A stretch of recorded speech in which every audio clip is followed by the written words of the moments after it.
Hello, Stats 300, and this is Professor Gonzalez, and I'd like to do some problems from our homework 8.3, and this is on the assignment side of Alex.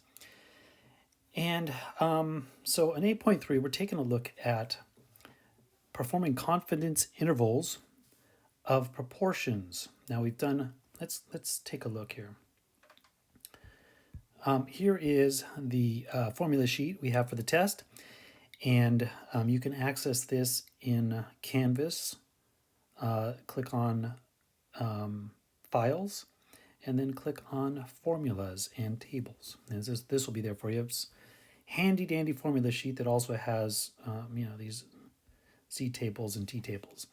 Anyhow, when you take a look at confidence intervals, here we go in chapter 8. Remember we did confidence intervals for a mean when the standard deviation is known. Well, that's that guy right there, and that's our 8.1, right? Then on 8.2, we did confidence intervals for a mean when the standard deviation is unknown, and that would be 8.2. And then now this one is going to be 8.3. We're taking a look at confidence intervals for proportions. So we're going to want to know what a proportion is and kind of define some of those pieces and variables and get our terminology down. So I'm going to go to this little screenshot that I have for us. Notation. So first of all, P represents, P is the variable we use for a population proportion of individuals who are in a specific category. So for example, if I was going to do something like I was trying to represent the population of Bay Area folks who wear glasses, and let's say I was able to actually talk to every single one of them, and I found out there's 10 million people in the Bay Area. Actually, I think there's a little bit less, but let's go with a nice easy number.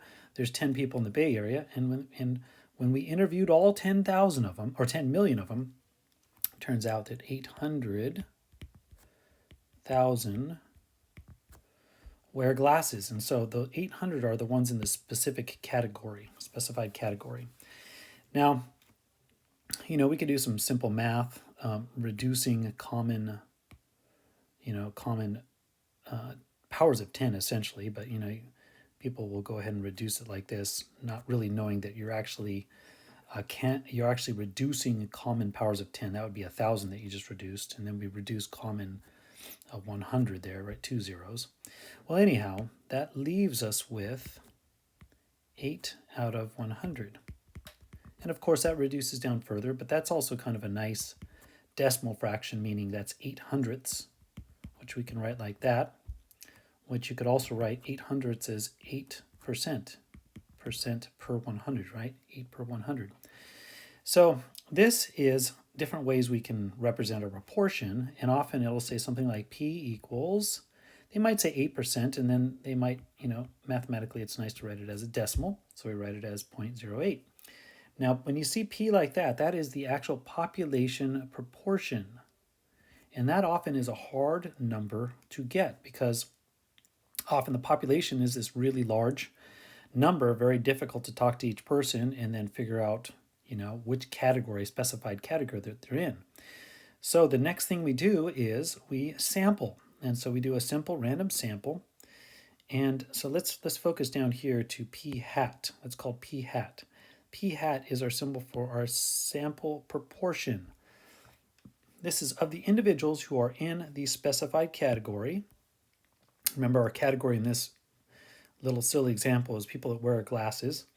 But we did a simple random sample, so our sample proportion is P hat, and it's defined as P hat equals X over N.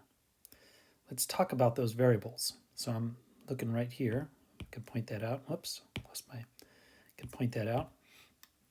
Okay, we have it defined. X right here, right? X is the number of individuals in the sample who are in the specified category.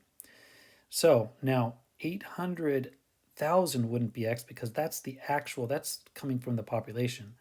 This P hat down here would be a sample, and this X, variable X, is the people in the category in our sample, okay? Now N right here, n is the sample size.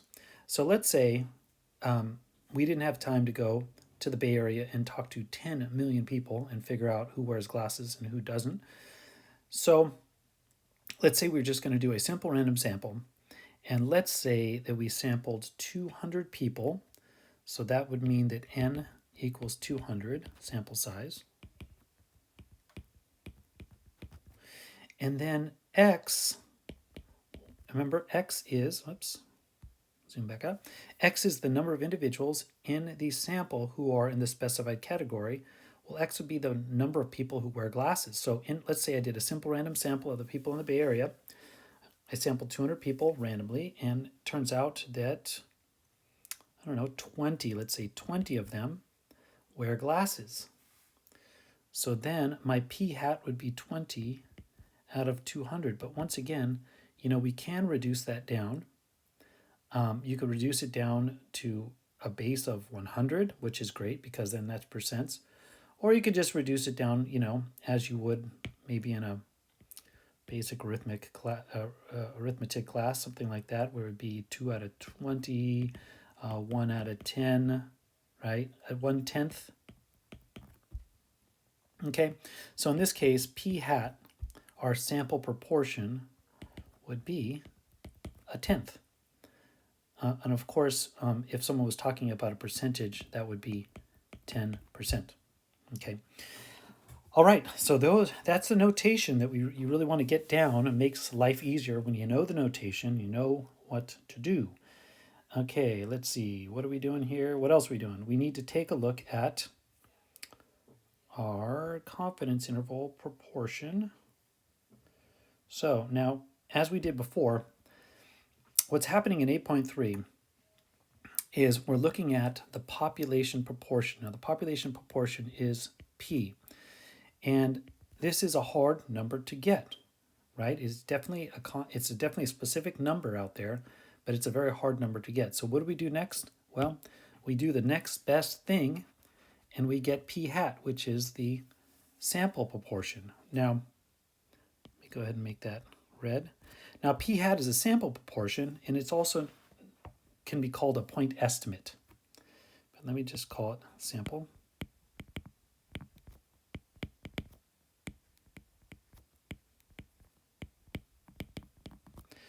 And also can be called a point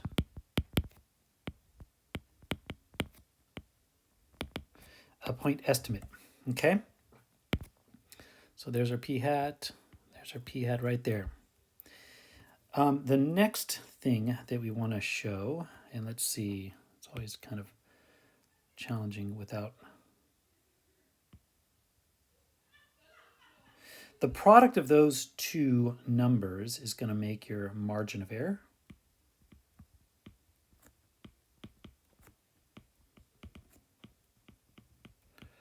And of course that is, once again, the product of those. So those two pieces are the same result.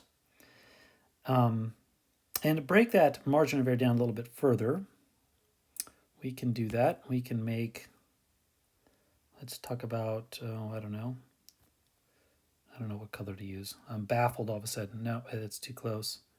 Green, okay, we're going to black. And black is going to be, nope, that's already used it. How about purple? Purple is going to be my z score, my number at half of alpha. Okay, and so that's just our z value. And then this guy right here is called the standard error. So, just by looking at that, of course, it's duplicated over here, standard error, and our Z score there.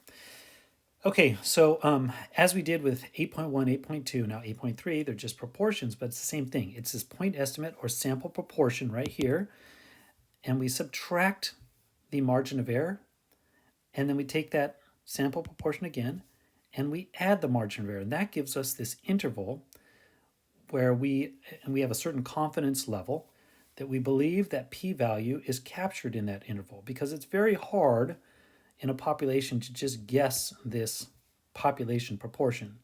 So what we do is we kind of wrap it around into this lower bound or lower level and this upper bound or upper level. And we say that with a certain level of confidence, P is in there. Okay. And we've talked about that in 8.1 and 8.2.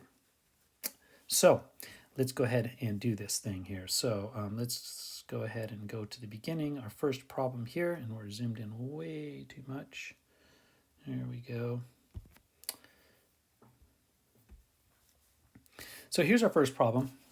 And what we're going to want to do, it says find the point estimate. Now remember the point, when they're talking about a point estimate, when they're talking about this point estimate, they're talking about p hat. And remember, p hat is just going to be x over n. Remember, all this stuff is on the formula sheet that I just showed you and also the notation sheet. So, well, they already give us all this information pretty much. And let's see. Actually, you know, I want to let's go ahead and write the formulas down here. This one is p hat. The point estimate is just going to be p hat equals x over n. This guy here is the standard error. And what color did I use? Let's see, what color did I use for standard error? It was down here. I think I used blue. Okay, so you can see the standard error right there in blue. Let me go up here and write it down. So these are the pieces we're going to need here. Now the standard error is just going to be found by taking the sample proportion, also known as the point estimate in this problem, but the sample proportion, and then we want to multiply it by 1 minus the sample proportion, so it's complement, and then divide it by n, the sample size, and then you have to square root that whole thing. Okay, don't forget the square root. That's a common mistake students will have. They'll get there and then they'll forget the square root. Okay. Then the other thing we're going to be taking a look at for number C is going to be the margin of error. So now the margin of error is margin of error. Here, the margin of error, remember the margin of error is going to be the product of this z score, or the z number at half of alpha, and multiplied by the standard error. Okay, so let's go up there, go back up there. So using the same colors we used before, this margin of error, well, we made that green, but the colors that I used, let's see, it was z at half of alpha. We're going to multiply that times our standard error, which was just, come on, pencil work, p hat times 1 minus p hat all over n. And of course, don't forget to take the square root. Okay, there's our game plan. Let's go for it. So number 1, find the point, or number 1, part A, find the point estimate, round the answer to at least 4 decimal places if necessary. Okay, well, all we have to do is write p hat, our sample proportion. They tell us that that the x value, there it is right there, x value is 47.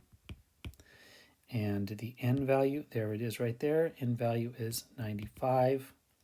And we divide 47 divided by 95, and we get approximately 0.4947. They asked us to go to 4 decimal places, so that's what I did.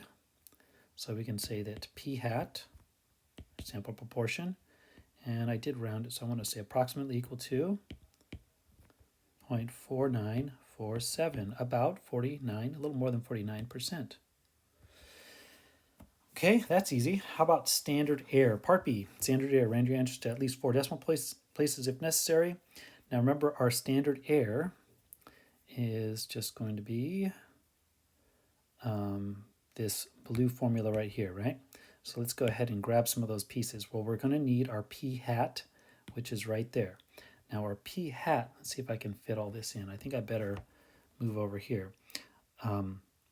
So once again, the formula is p hat times 1 minus p hat all over n. We want the square root of that. Okay, so our p hat, we already found that. Our p hat happens to be 0.4947.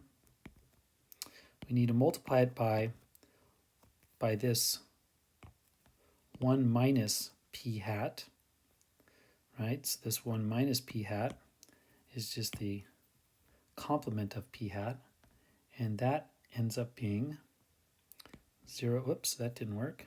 That ends up being 0, 0.5053. Remember, that just came from taking 1 minus p hat. It's all divided by n. It turns out that n is 95 in our problem. We can see it back at the beginning, 95. And we need to take the square root of that. So when I do this, I end up getting approximately, rounding to 4 decimal places, 0.0513.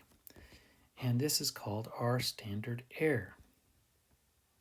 Now let's take a look at the margin of error. Now the margin of error, of course, it comes from finding this z-score. So let's start with that. That's going to be, I put it right here.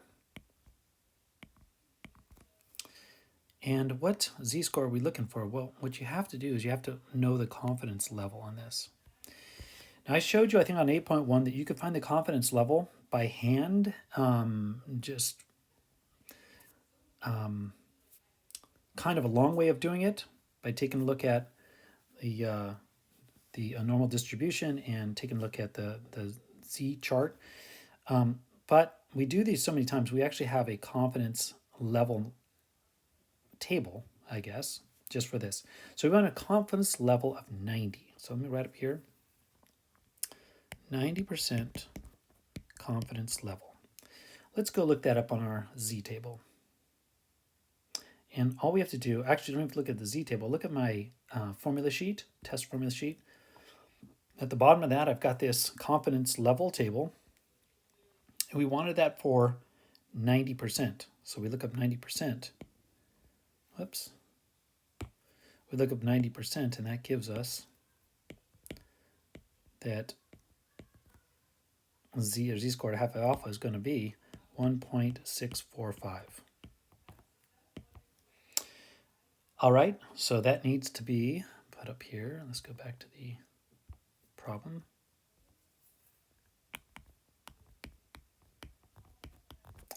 .645. Now remember, what we need here is we need our Z-score, and that gets multiplied by the standard error.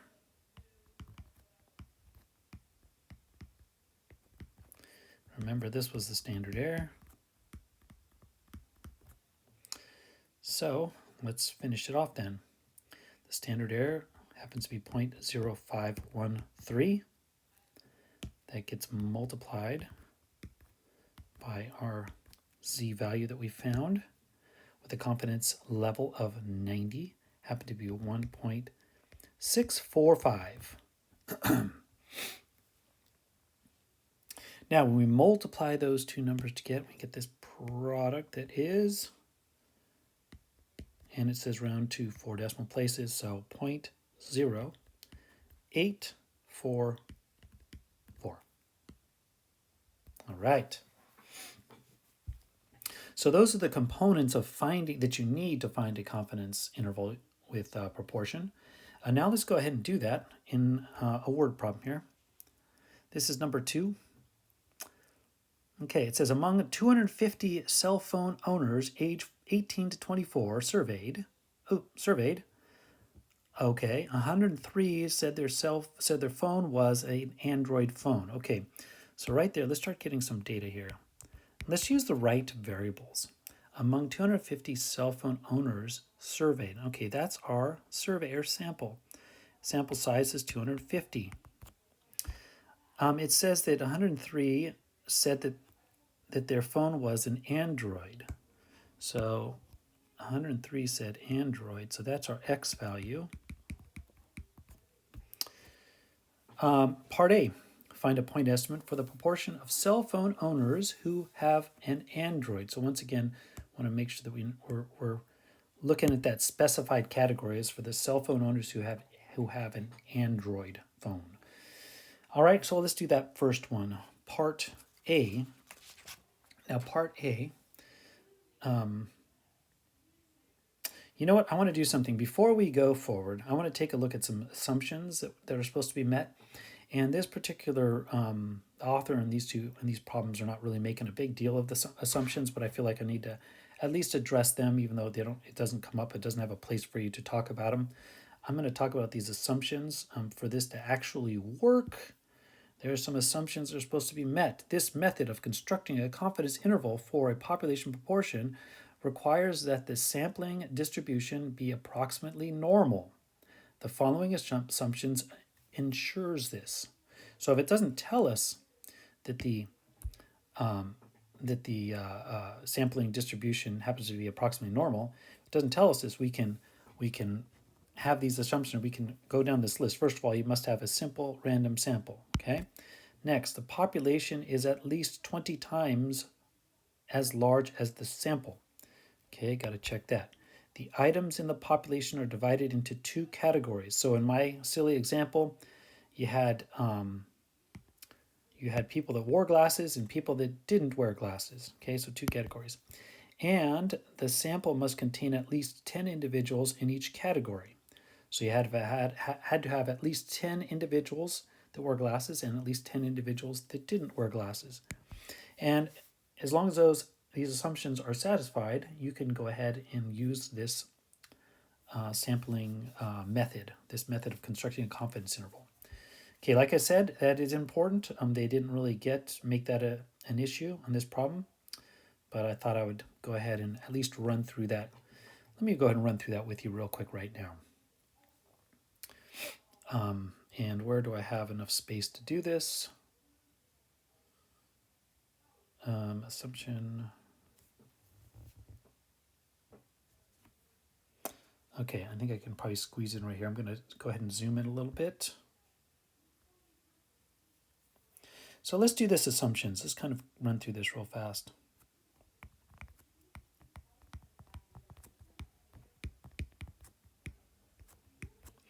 Okay, assumptions.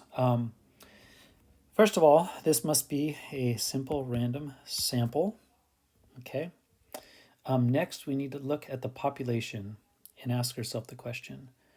The population is at least 20 times, right? So let's write that down.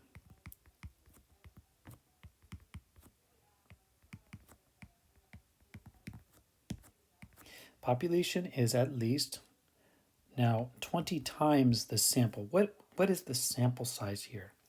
The sample size is 250. So 20 times 250 was the sample size. So, well, 20 times 250 is 5,000. So the question is the population, let's see. So is 5,000 at least, I'm actually mixing up the wording. Hold on a second. Let me just go right back to the wording just so I say it like they said it. The population is at least 20 times as large as the sample.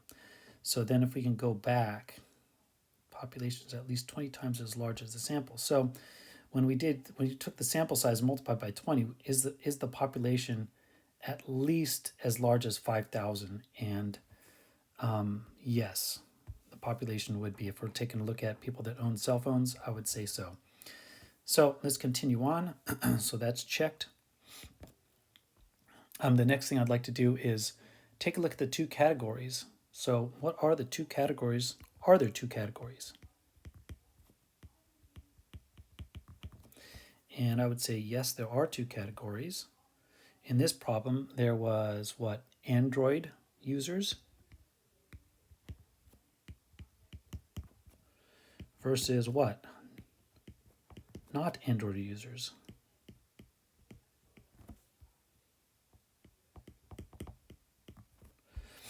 Okay. And then finally, at least 10 must be in each category. So this is going to be the at least 10. Are there at least 10 in each category? Well, if we go back to the question, it said there's 103 Android users use a different color here. So there's 100. Okay, how about not Android users? Well, can't we just take our sample size of 250 minus the 103? That gives us the not Android users in our sample. And the not Android users would be 147. So I would say, yes, check. There's at least 10 there in that category and at least 10 in that category. So these are the assumptions that would need to be met. And like I said, the author doesn't make much of a deal on that, but I wanted to at least kind of say that. So find the point estimate. Okay, let's do it. So we're going to go ahead and find the point estimate. Remember, the point estimate is just going to be p hat. And p hat is just going to be x over n. X happens to be 103, the people in the sample who owned Android phones. Sample size is 250. And when I divide that in my calculator, I get exactly 412, so 412 thousandths. And that is our p hat. That is our p hat, which is our sample proportion, or also known as a point estimate in this process. Part B, construct a 99.8% confidence interval for the population of cell phone owners age 18 to 24 who have an Android. So who have Android phones. Round your answers to at least 3 decimal places. Okay, so remember all the little things we need for this. Well, we're going to need the margin of error.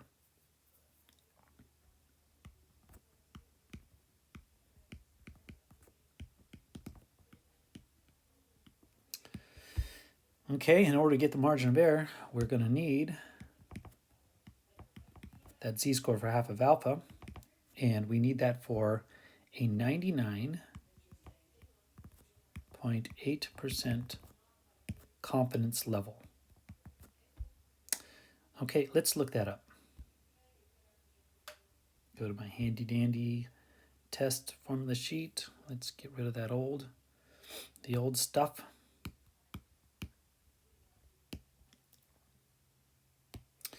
And we can see here that we said 99. I forgot, what was it? 99.8%. That's going to be right here. So that z value equals 3.09. 3.09.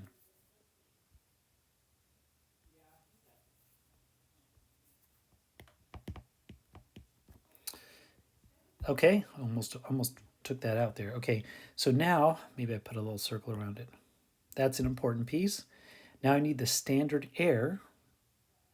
Remember the formula for standard error? That just says that I'm going to need p hat. I'm going to need to take its complement. I'm going to divide by n.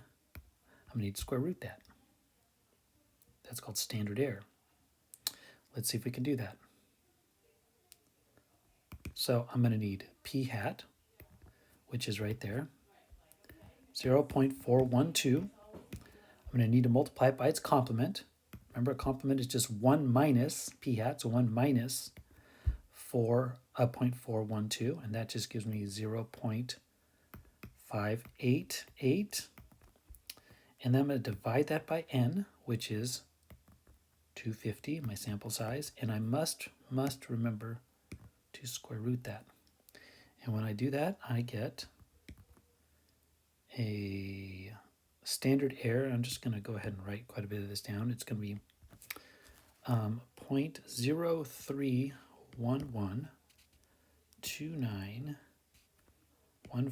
and we'll round it at the end. How's that?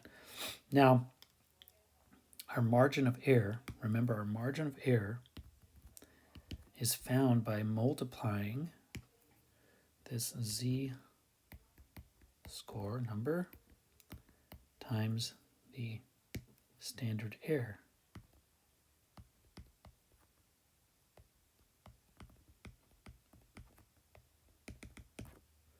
Right, which was that guy. And when we multiply that, we will get a margin of error of 0.9618907. All right. Okay, so now let's see if I can create a little more space here. So in order to write this, let me just show the parts here. Remember the constructing a confidence interval. Essentially, we're going to need this. Let me do it up here. We need this p hat minus the margin of error. And we're saying that if we do this, we could capture our population proportion p. We're trying to have an interval that captures it. So that's the lower bound, right? P hat minus, or point estimate minus the margin of error, and then that point estimate plus that margin of error. Let's go ahead and do that, and we will have it finished. So our p hat, once again, we start with our p hat, our population proportion. Where did it go? Oh yeah, there it is. It is 0.412. That's minus my margin of error, which I probably could have rounded this, but I'm going to keep it as is. 6189. It's usually the best to round at the end of the problem.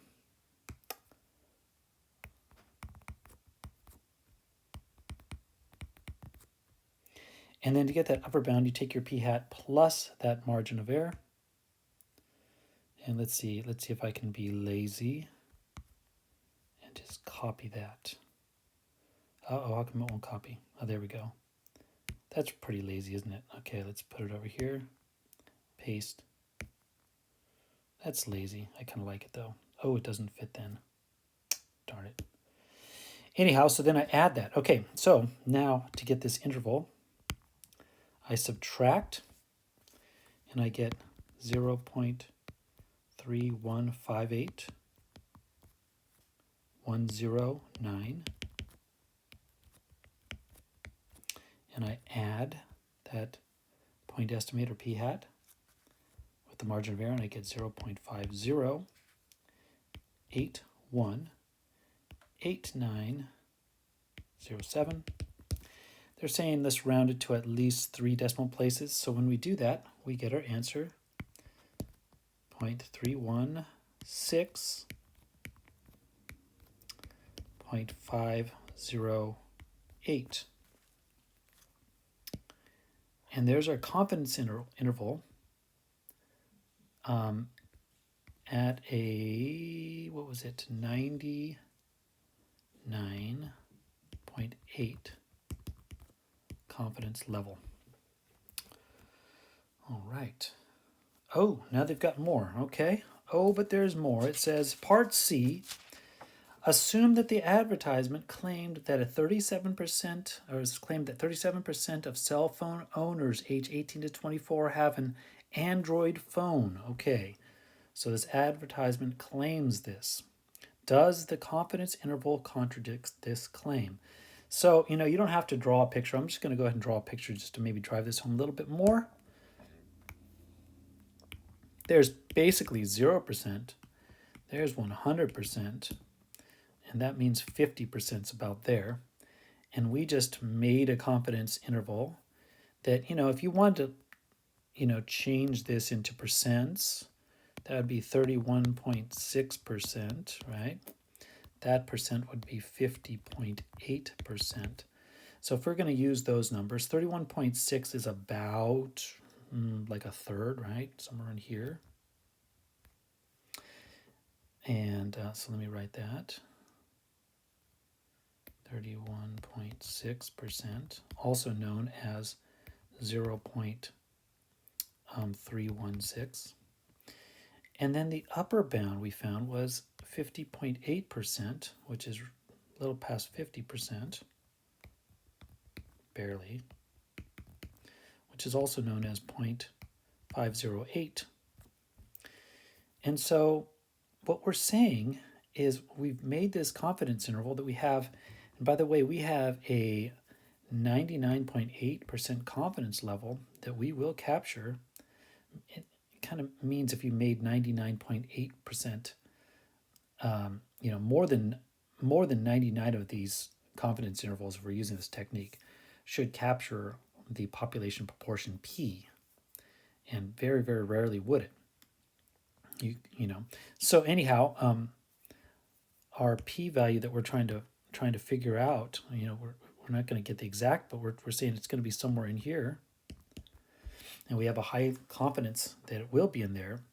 Now, what is it saying here? It says this advertisement is saying 37% of cell phone users have an Android phone, and 37% or 0.37, well, that belongs right within our confidence interval, right? So because of that, we'd say the confidence interval does or does not. It does. Confidence interval. Wait. Let me see here.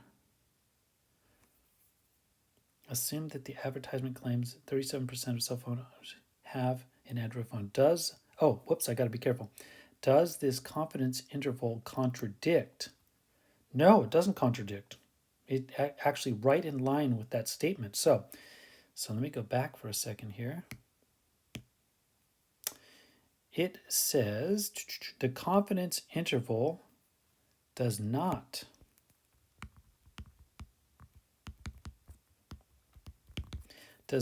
contradict the claim because 0.37 is contained in the confidence interval. There we go. Okay.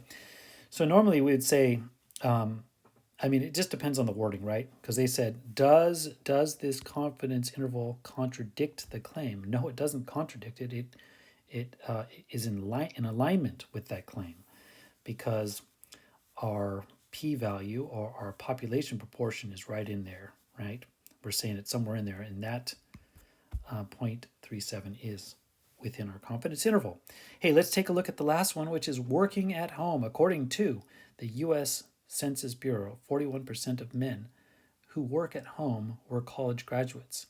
In a sample of 507 women, now you kind of go, wait, are we talking about men or women? And it gets a little bit, you got to be careful with the wording here, but in a sample, so now we're talking about a sample of 507 women. Okay, so our sample size is 507 women who worked at home. 159 of them were college graduates. Sounds like that's probably X. I probably should read on a little bit more, make sure that that's what we're looking for. And let's see. Find a point estimate for the proportion of college graduates among women. Okay, that's definitely this red stuff. Who work at home. So why were they talking about men here? And maybe they're going to bring that back in at the end. But right now, we're just talking about women. So we have to use the information from this sample of 507 women. 159 of them were college graduates. So that is our X value. So let's go ahead and run our point estimate, also known as our p-hat, or our sample proportion. That is going to be my X value, which is 159, divided by my sample size, which is 507. And I divide this on my calculator. It's a real horrible approximate equal. But there it is, 0.31360,946, and so on. Round to how many? At least 3 decimal places. So we're going to go ahead and round that. And it's going to be approximately 0.314. Okay, now let's take a look. Part B, construct a 99% confidence interval for the proportion of women who work at home. So we're still talking about women who work from home, who are college graduates. Okay, round your answer to at least 3 decimal places. For some reason, that doesn't seem like a lot of space to work. Did they give me another place to work? So what I'm going to do is I'm going to do, but it's really congested. Where did I? Oh, I see. Okay, I'm just taking a look. This is working at home. Let's go ahead. Let's do this. So we've already done our point estimate. Let's do our assumptions real quick here.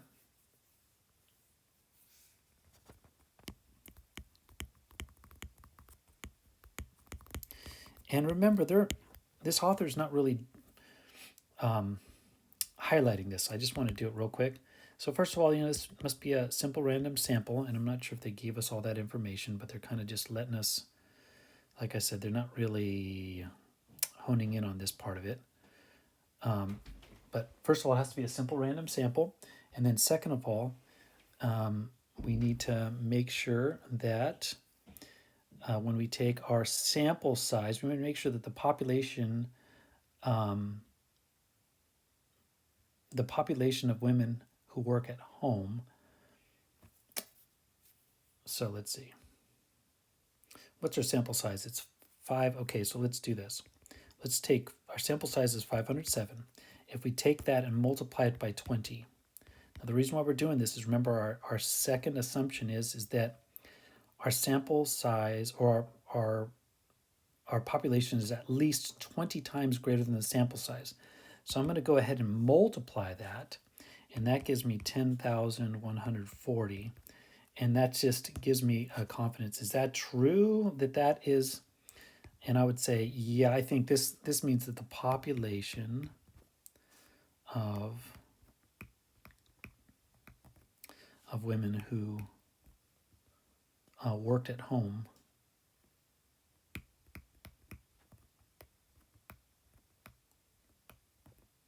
So do we think that the population of women who worked at home is at least 10,140 or greater? Yes, I think so. I very much think so.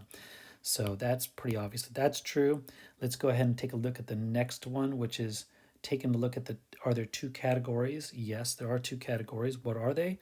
Well, college grads, right? Because remember what this survey is looking at.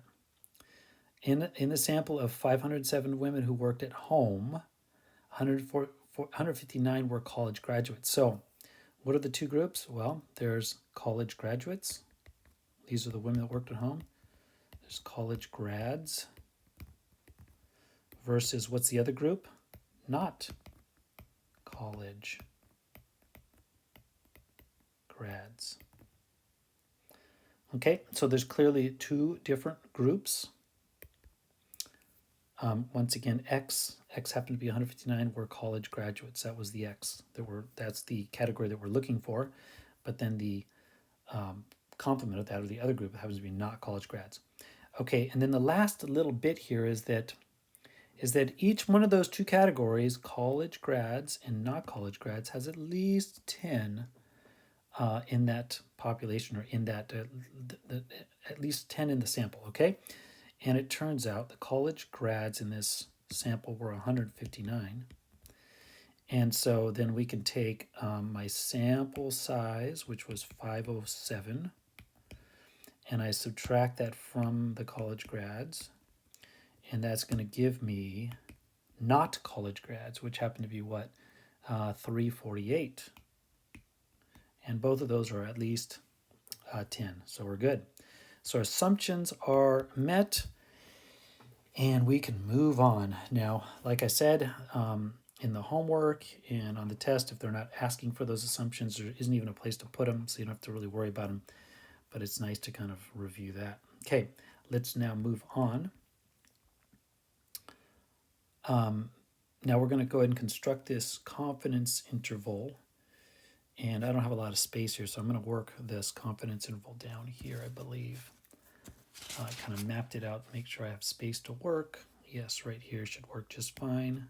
I'm going to call that B, which matches with that B that I'm working with. So remember, with our confidence interval, the pieces that we're going to need to have is we're going to need to collect our, well, should we put the formula down? How much space do I have to do this? Let's write the full formula down here, just to review it. Remember, the formula is going to be p hat minus our z squared at half of alpha times our p hat times its complement divided by n, and then take the square root of it. That's our lower bound.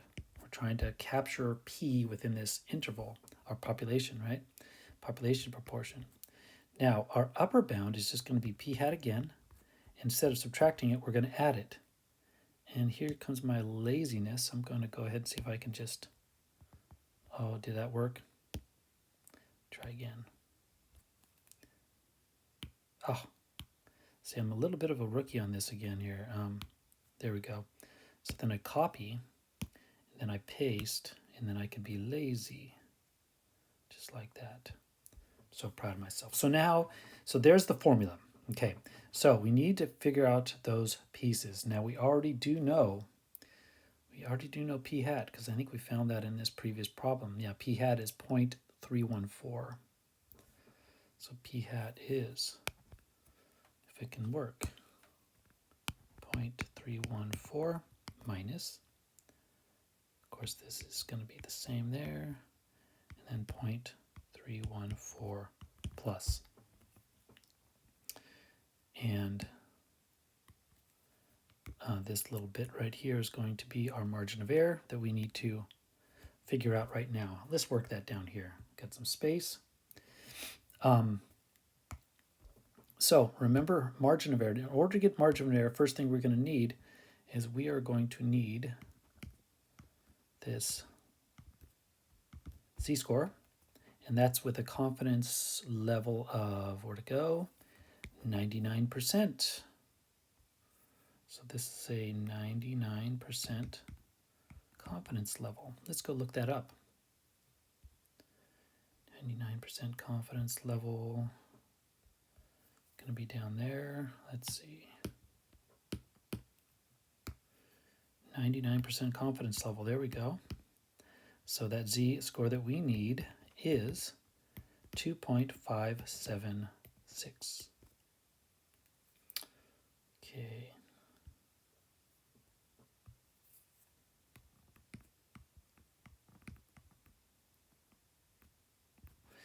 Okay, 2.576. We'll put a little circle around that. And get a little more space on my screen. All right. So now what else do I need? I need my margin of error. So to get my margin of error, I need to first get my standard error. Let's work the standard error first. Standard error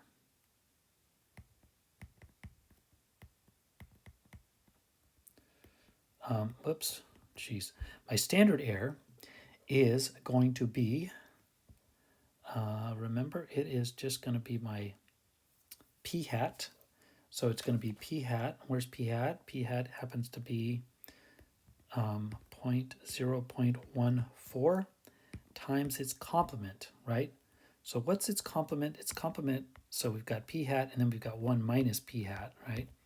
So 1 minus 0.314, that just gives us 0.686. So there's its complement, 0.686. And then we need to divide that by the sample size.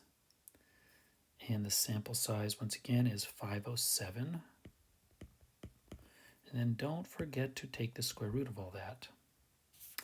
And when we do that, we get approximately 0.02061213. So now let's go ahead and put that together to get our margin of error. So our margin of error is going to be that z number 2.576 that gets multiplied by our standard error, which happened to be 0.2061213. Multiply that, and we've got our margin of error. Margin of error is 0.0530530968.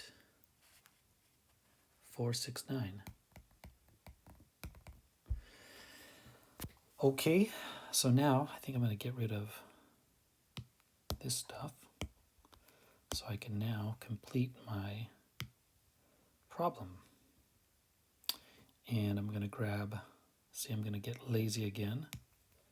I'm going to grab that margin of error, and I have to, maybe I shrink it a little bit.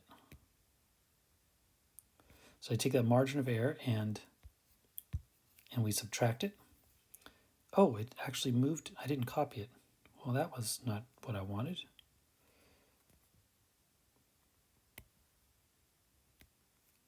So I guess I want to copy this and paste it. So there's a margin of error, and I guess I need to copy it again, because, or maybe I paste it right down here, because I don't want to lose it, because my work was right there. Okay, so there it is, and it gave me double things there, braces. That's okay. We're not going to worry about that. So there's the margin of error. So now I need to subtract them. So I take p hat minus the margin of error, and when I do that, I end up getting 0.2609 and some change. I think we're going to be doing some rounding here, so I'm getting a little bit sloppy here. But we're on our final numbers, so now we know that rounding at the very end is preferred, not in the middle of the problem. It says to please round to at least 3 decimal places. So our actual confidence interval is going to be 0.261 is the lower bound, and the upper bound is going to be 0.367. And there's our confidence interval, and this has a confidence level of 99% confidence level. I should have kept that in the box. Okay. Now they have some of the follow-up questions here. Part C. Part C. Now I'm going to go ahead and draw a picture again. Just seemed like that worked pretty good last time, I guess, kind of. So our confidence interval, this goes from 0 all the way to 1 or 100%, right? If you use decimals, or if you use it as a decimal, or if you use it as a percent. 0 to 1 is decimal, or 0 to 100% are percents. Now, our confidence interval that we found, now 50% is halfway, or 0.5 is right there. So ours goes from 0.226, so 0.26, I'm just kind of estimating from here, to about 0.36, maybe there.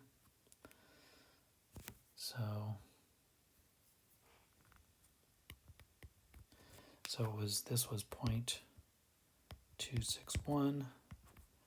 This one happens to be 0.367. And we're saying that our p-value is somewhere in here.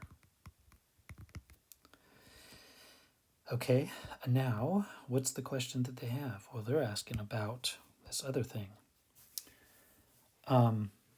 Based on the confidence, is part C, based on the confidence interval, is it reasonable to believe that the proportion of college graduates among women who work at home is the same, here's the tricky part, is the same as the proportion of college graduates among men who work at home? Explain. Now remember, at the very beginning of the problem, they talked about the men that work at home, and now here they are in a sneaky way bringing it back up. So is it the same? Now, we're saying that the population of women who work at home, or the college grads, the population proportion is going to be somewhere in here. Well, how about for the men? Now, this is for the men. It's for the men. And where would that belong? Well, 0.41 is outside this interval. So because it's outside, we would say no, it's not the same. In fact, we're going to use another color. Go to purple. No. Is it the same? No, because 0.41, so we've got our options here. It says no, is or is not. No, because 0.41 is not contained in the confidence interval. And that finishes our problem. Now remember, here's my notation, assumptions, but even better yet, this chapter 7 and chapter 8 notes, and actually does have chapter 10 for the confidence interval for the difference between two proportions. Okay, so it has all those wonderful notes. It has this confidence level. It has my z-scores from the left side, the right side. It has my students' t distribution, or t values. Okay, so there it is. We've got everything there, and you can access this in Canvas under File, and then click on Test Formulas and Tables. And that does it for section and homework 8.3. I hope everybody's doing great and have a great day. Bye.